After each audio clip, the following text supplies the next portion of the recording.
leader in the Coca-Cola Matador number 16 as all cars fly under the green flag, and it's a very short dash to the finish. Darrell Waltrip is second, Donnie Allison third, and the crowd is driving them on.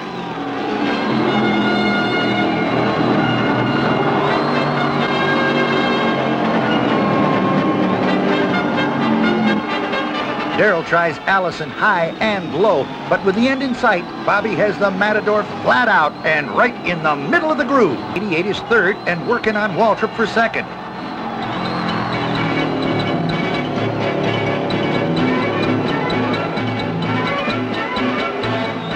The white flag is out. One more lap. This crowd is delirious. Can Bobby do it?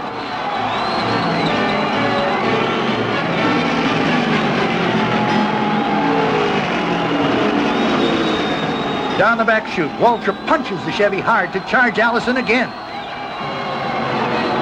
In the third turn, Darrell is on him, and Bobby tries desperately to stave him off.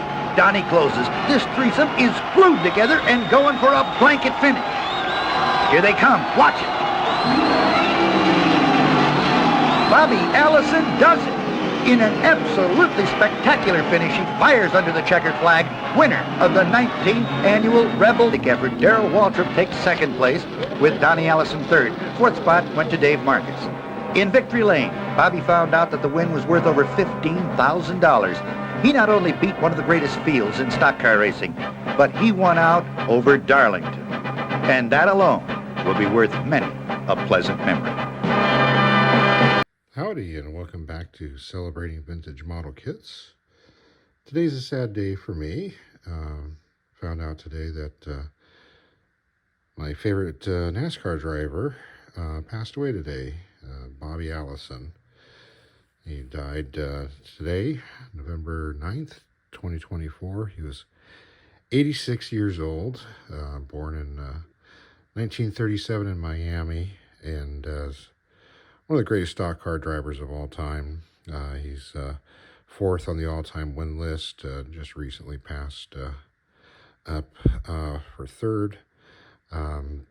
He was tied with Darrell Waltrip literally until a month ago when NASCAR finally got around to awarding him a win in 1971 that he'd been fighting for.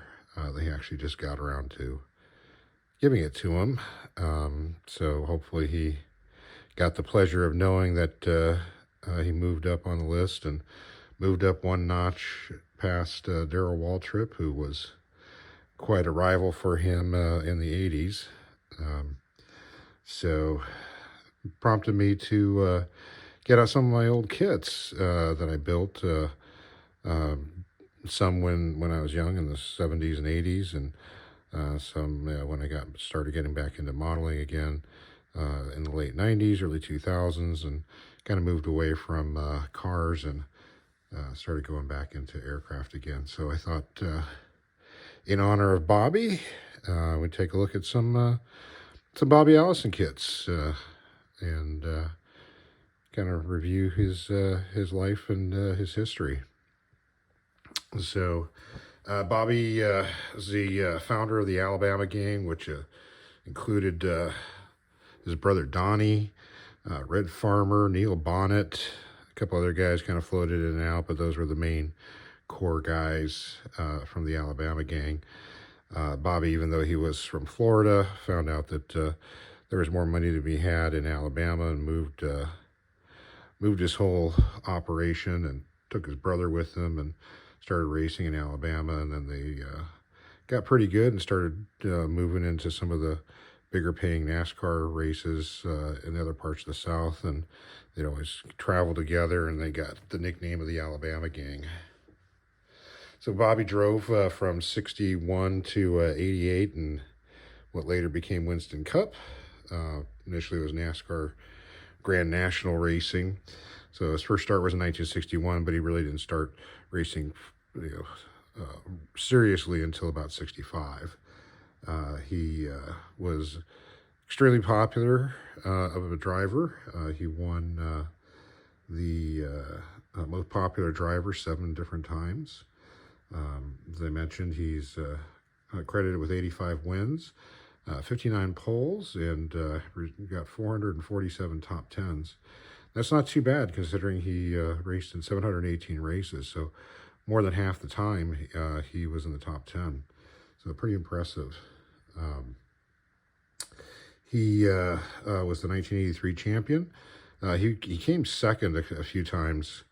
He was extremely competitive with Richard Petty in the 70s, and then in the 80s, Darrell Waltrip was his main competitor, along with Kerry Yarborough. He won the Daytona 500 three times in 78, 82, and 88. The 88 one was pretty neat because he won that race. In fact, that was the last race he ever won. And his son, Davey Allison, was in second place. So it was a father-son, first, second. And shortly thereafter, in Talladega, I'm sorry, not Talladega, Pocono, ended up getting into a severe wreck that basically killed him.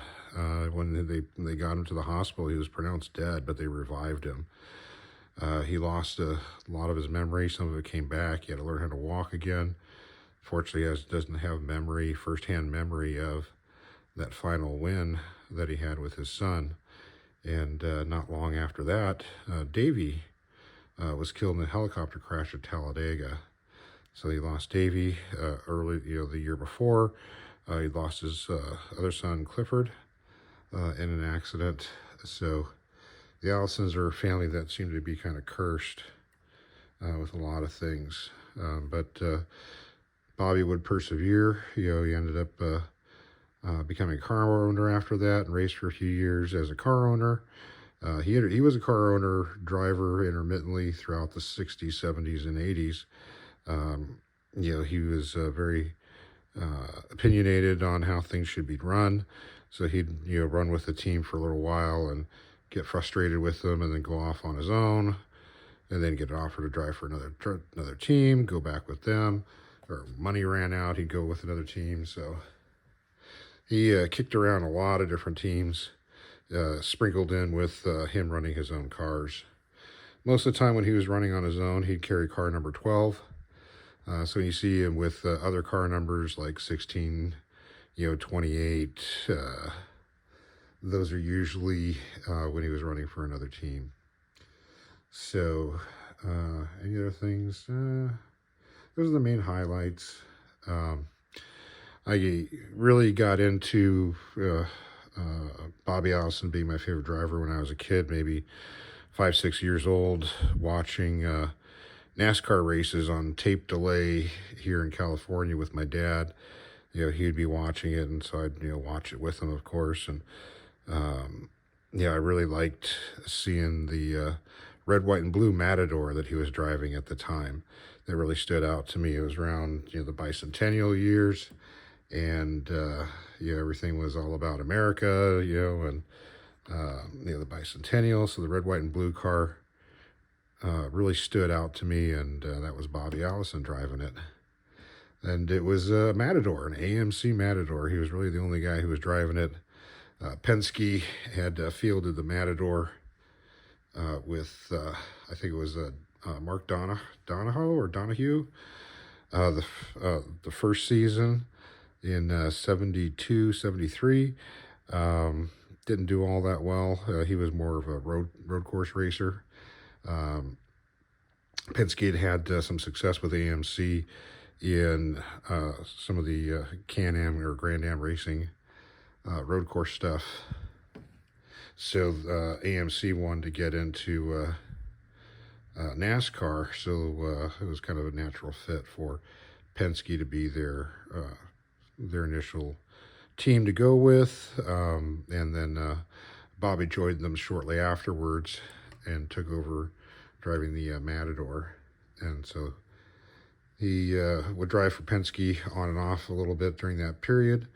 Penske switched to Mercury's in 76, and then Bobby left the team and started his own team and put it up for a vote to his fans what car they wanted him to drive, and almost unanimously, it was they wanted to see him back in the Matador again, so he fielded the Matador one last time in the 77 season.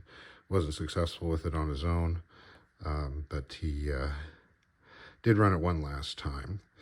He was able to score a few victories with the Matador when he was with Penske and in the 74 and 75 season. I'm sorry. Yeah, no, the 74 season, I think it was. He ran with Penske, and he won Riverside, Ontario, both being road courses, and they won Darlington, both races at Darlington that year. So pretty impressive to win with an underdog car at Darlington. Darlington was definitely one of the toughest racetracks to run at the time. Still is, kind of. But he ran the Matador in the 74 season, 75, and then finally in 77. So this kit that I have here, this one here is an AMT issue of the Matador. This is a later issue of it. When it was when he was running it in the Sportsman Series, and I want to say this is around like 1979, 1980 maybe. Let's see if we got a year on the box. No, I should have, well, it mentions that he won, in the 79 race season, so this is probably the 1980 issue of the kit. This is when AMT was joint venturing with Matchbox, but this is an AMT kit that originally came out in 74 as a Penske car with Mark Donahue as the driver. So it's got some information on here about Bobby, kind of a cutaway of the car, the specifics of what you get with it. 1/25th scale was standard for AMT, kit number 3030. And some information about the Bobby and his team. Gives you some colors to use for painting. This was kind of a joint kit. There's a few different versions of this particular kit. Some that were molded more towards being a stock car, some that were molded as being a street car with some stock car parts. And so that would kind of change some things on the body. And we'll see that on a couple of the models that I have built here. I don't recall which one this is, but this was probably one of the street cars that was given some stock car parts as opposed to an actual specific stock car kit. So there's not much to look at in here because since I've built this specific one, but there are some parts for another AMT Penske car. That's a Barracuda there, it looks like. So some leftover parts, but there's an instruction sheet in here. And it's an instruction sheet from a later AMT Ertl version of it, showing it as a 75 Matador.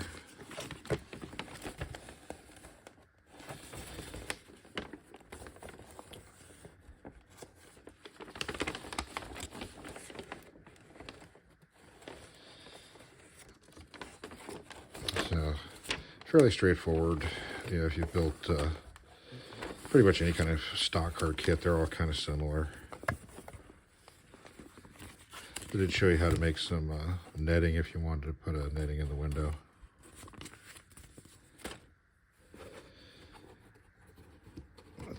Not much to look at with that since I completed that kit, but you can take a look at the completed kits. So this one's done in the number 12. This is when he was on his own. Unfortunately, the clear area is yellowed on this thing. over time. Not the best assembly, but hey, you know, I was kind of a kid. But you get kind of the feel for it. This one here is the one that was molded as a stock car, because you can see it's got the door handles paneled over.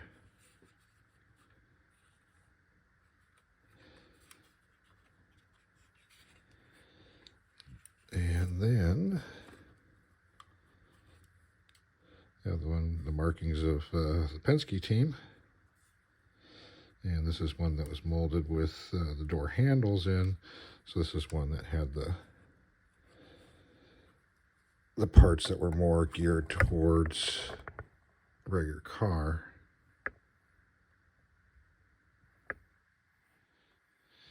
And you can also see it's got, you know, the molding on here for the badging. It's got the keyhole for the rear deck, whereas the other one is all stripped. So when you're buying the kit, you know, if you want to make the stock car, try to get the one that's specifically molded for a stock car. So I'll set that aside. I've got a couple other Bobby Allison kits that I'll share with you. This was the later issue of it. These are fairly easy to come across. I think this one actually has. Yeah, this is the original kit. So this version of it does have the correct body type for the racer. There's the decals, even though on the box it doesn't say anything about it having a second set of decals for the Coca-Cola car. As you can see, the decals actually do come with the Coca-Cola markings. So this later issue is fairly easy to come across. They produced this for quite a number of years. So there's that one. Then I have the earlier AMT kit. This is the Monte Carlo from Bobby Allison. He raced this in '71, I believe it is. Did pretty good with it. And a little more info on the side. Again, 1/25th scale. And a thing for you can send away for a Bobby Allison racing jacket. I've actually found one of these. It's in storage right now, so I can't show it to you. But I did find one of these online one time. A nice picture of Bobby. Good old happy Bobby. And that's the other end.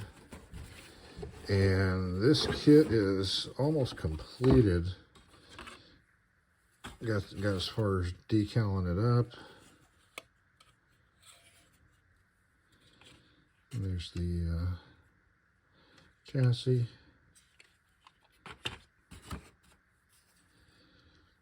And the bumpers.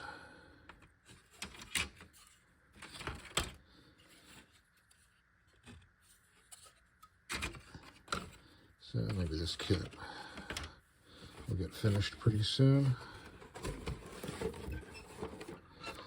So that's your Monte Carlo.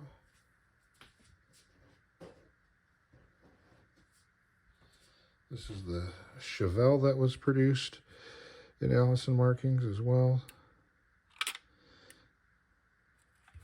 And we've got some loose roll cage or seat in there.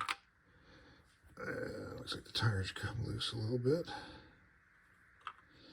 But pretty similar type of kit. A little more simplistic in the older kits. They still build up pretty nice. These red and gold Coca-Cola sponsored cars were pretty good looking. So this is what he was driving before he went over to the Matador.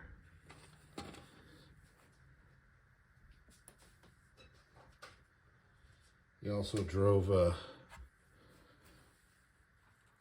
Mercury Cyclone.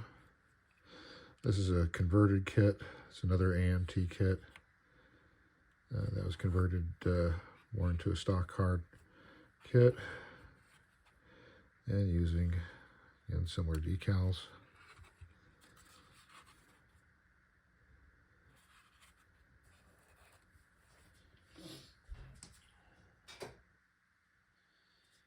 And in the 78, he drove a Ford Thunderbird. No kit was produced of that 78 Thunderbird, so I used a little later 8081 Thunderbird to kind of represent that, put it in the markings, bash together some different markings from a couple different kits, and created this kind of representation of the late 70s Thunderbird. I know there are now some aftermarket bodies that you can get, which I might do at some point. But, as a way of kind of getting that late 70s Bobby Allison.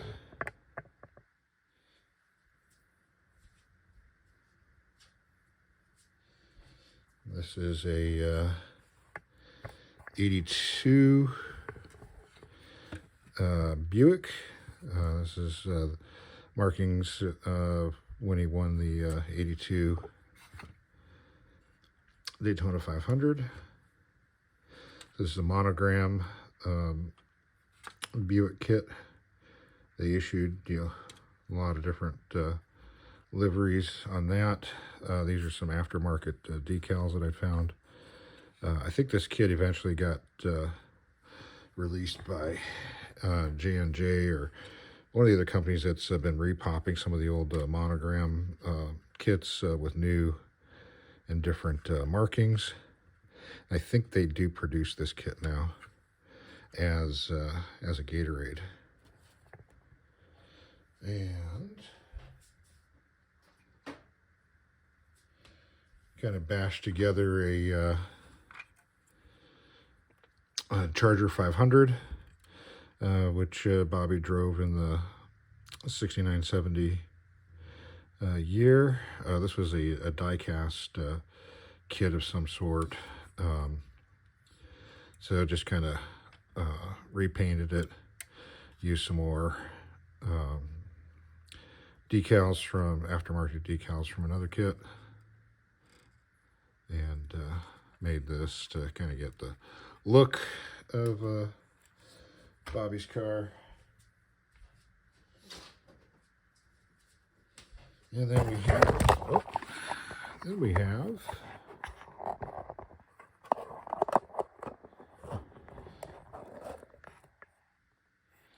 the 1983 Grand National Champion.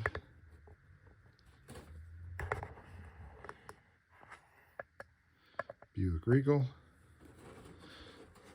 This is the monogram kit.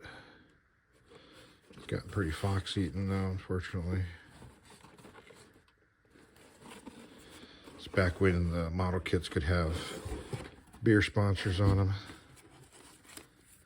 So this is what the kit looks like, bagged. There's a set of decals, which are still in pretty good shape. And these were some of the other cars you could get at the time.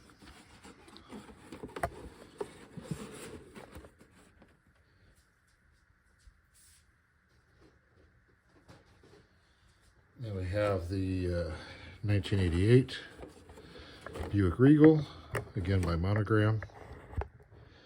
Issued this in a number of different drivers as well. It did come with decals for a couple of drivers. Number 8, I think, was a guy named Hut Strickland. And then number 84, after Bobby almost got killed, the car was taken over by Dick Trickle, who finished out the season. They changed the car number to 84. And interesting enough, Dick Trickle ended up being one of my other favorite drivers, and at one point, they were kind of connected in that way. And this kit was kind of, it's typical of the monogram stock car kits of that period, but they also did give you this little bonus of drivers and some pit crew stuff. See some more information on there. And these, I did build a couple of these, one in the Bobby markings and another one in the Trickle markings. And here's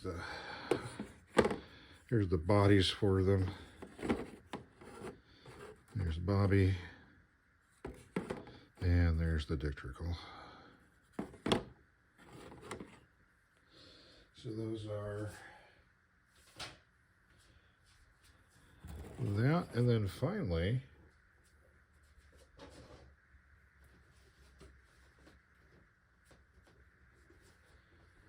I've got the Penske Allison Racing Team. This kit's very special to me. When I was a kid, this was one of the very first model kits that I got for like Christmas or birthday or something like that, and it was way too sophisticated a kit for me to do, so I kind of screwed it up, botched it all up, and it ended up disappearing at some point, and missed that kit quite a bit. And a couple of years back, I was at a kit collector show. Because I had been looking for this kit for probably like 20 years, trying to replace this kit, and it never shows up. And I was at a kit collector show with my dad, and one showed up, and sure enough, my dad ended up buying it and replacing, the kit that had disappeared. What's kind of cool is that on the side, you've got this thing for special offer for a jacket, which is what all this is sitting on. I found one of these a few years back, and just had to have it because I remember that being an offer that I never got. So that's about it. This isn't my typical show you a bunch of stuff, give you a whole lot of details and stuff. It's more of just a quick one to do something, celebrate Bobby, and hopefully you guys enjoy this. If you've built any one of these Allison cars, if you got any personal experience with Bobby, unfortunately, living in California, the chances of me meeting Bobby were very slim. Unfortunately, I never did get to meet him. Did meet some other, drivers over the years. Got to meet Dick Trickle, my other favorite driver. Hung out with him, hung out at a bar all night with him, But unfortunately, never got to meet Bobby personally. So, if you got any Bobby Allison stories, share them in the comment section. Really like to hear about it. Well, that's it for today. Hope you have yourselves a great rest of your day, and thanks for watching. And next video, we'll be back to our usual format. Have yourselves a great day.